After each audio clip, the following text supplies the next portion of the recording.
یوه مور وزه دوه نوي بچیان زیږوي. یوه یې مین او بل یې مونی نومیږي. جوړه یې ډېره ښکلې ده. سترګې یې ښکلې او کوچنۍ دي. پښې یې ډېرې صافې دي. مخونه یې نري دي. پښې یې ژر ژر خوځېږي. مونی ته غوږ ښي. څنګه په زوره چیغې وهي.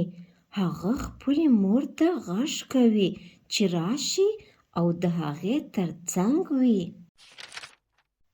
مونی ته وګورئ چې له خپلې مور سره لوبې کوي. هغه ښي او کیڼ لوري ته ټوپونه وهي.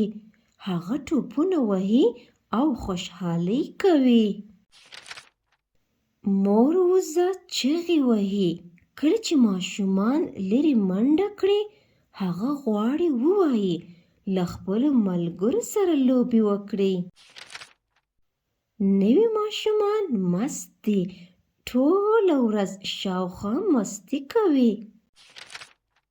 شاوخوا منډې وهي. مونی چیرې تللې؟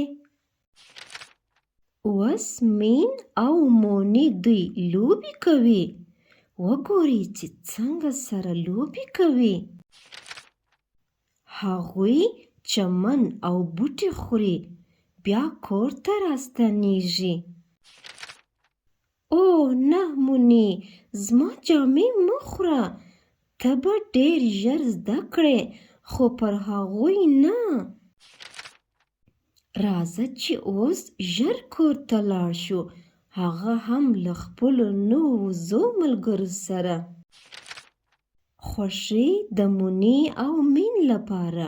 هغوی نڅا کوي، سندرې وایي او له نړۍ خوند اخلي.